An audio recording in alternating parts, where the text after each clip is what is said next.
Hours away until President Obama addresses the nation about Syria. And selling his plan to the citizens and Congress. 13 ABC's Washington correspondent Ted Fiorliso spent the day finding out where your local lawmakers stand.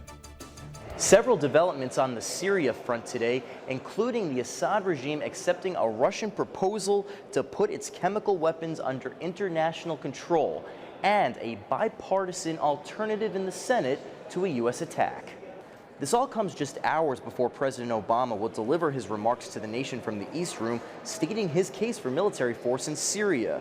In regards to that alternative plan, the Associated Press reports it would call on the UN Security Council to state Syria has chemical weapons and require a UN team to remove them.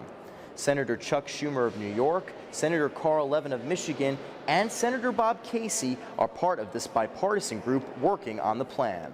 If the Syrian regime and the Russian Federation do what they have to do, and it's all up to them, they've got to do pretty much all the work. If they can meet those goals in a very, very tight time frame, then maybe that can be the basis for not using force at this time. So where do our local lawmakers stand on using force against Syria? Right now, Senator Rob Portman and Congressman Jim Jordan are against it, while Senator Sherrod Brown, Congressman Bob Latta, and Congresswoman Marcy Kaptur are still undecided. I spoke to Brown and Kaptur about President Obama's speech to the nation tonight. Well, I'm looking for America to win hearts and minds across that region. Force is a very important means to deliver an end, but short-term and long-term, whatever we do, cannot have repercussions that harm our allies or U.S. assets in the region. He's got to convince the American public that this makes sense. People are tired of Middle Eastern wars.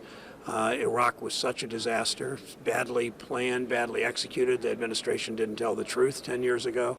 Debate on Syria could begin later this week and a vote as early as next week in both the House and the Senate.